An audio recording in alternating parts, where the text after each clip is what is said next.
سلام عزیز دلم، وقتتون بخیر باشه. من میخوام یه پیتزای خوشمزه براتون درست کنم. اول سسمون رو میریزیم رو نون پیتزامون.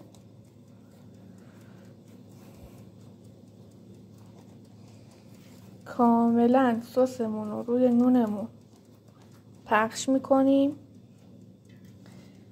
بعدش پنیر پیتزامون رو میریزیم روش.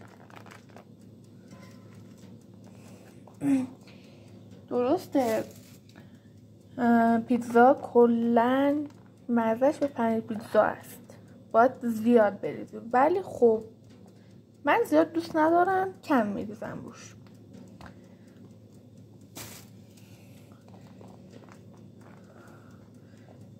بعدش فلفل دلمه رو میریزیم، کاملا پخشش میکنیم که همه جای نون پیتزامون رو بگیره.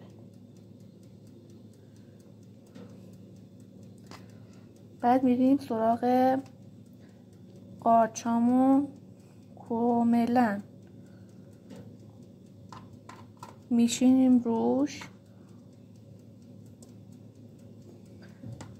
آخه قارچام بزرگن، به خاطر همین مجبورم نصفشون بکنم. بعدش سوسیس رو میریزیم روش برای عطر پیتزا که کاملا دلچسب و لذیذ بشه.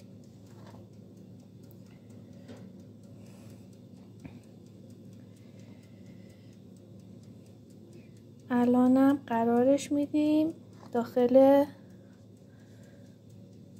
فرمون.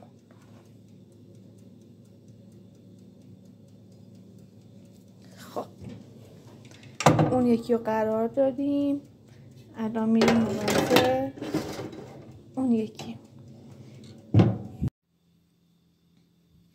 اینم از پایان کار پیتزای خوشمزه‌مون. بریم که نوش جان کنیم.